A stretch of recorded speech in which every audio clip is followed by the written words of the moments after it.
Okay, this is part 2 of tips and tricks on how to play the city map in Zombie Escape. Now, right here, there's 2 options, and I don't really think one is better than the other. This one is definitely safer. However, if you do take this route, you're going to want to make sure you make this hard left so you can grab this perk. Now, when you come up to this section here, there's a nice little shortcut where you can actually get a perfect slide. I even just messed that up. Let me try and do that one more time. If you angle this right, you can get a perfect slide that brings you right to this mantle. That is definitely the fastest route.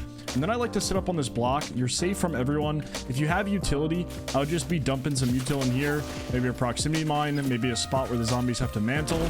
And it should be a pretty easy hold. Coming up on this next section, you can actually do a super jump into a jump to avoid this mantle up. It saves you like a whole second, and it also stops the zombies from pickaxing you while you're mantling. Here, you're going to want to do a super jump. You don't have to mantle. You can just float right in. The trap's actually here now. A lot of people don't know this. We're going to move it to this side so it's easier to activate.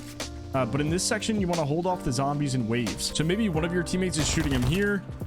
You know, you fall back.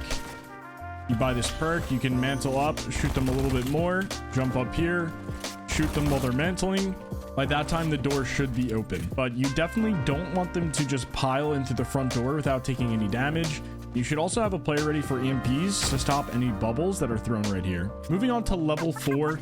If it's a perk that you need or you have an empty slot, you can buy this power up, mantle up here, and you're going to want to jump into the booster. You can check one of my other videos for how to do this. There we go.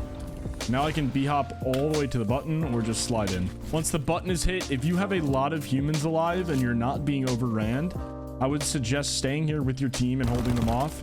But if there's only like 3 of you alive and they're hot on your tail, you're definitely going to want to come up top above the bank. Come up this way. Drop down into this little pipe.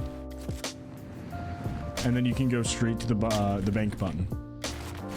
Now, this part is where you want to dump all of your utility in this section. Stink bomb would be perfect.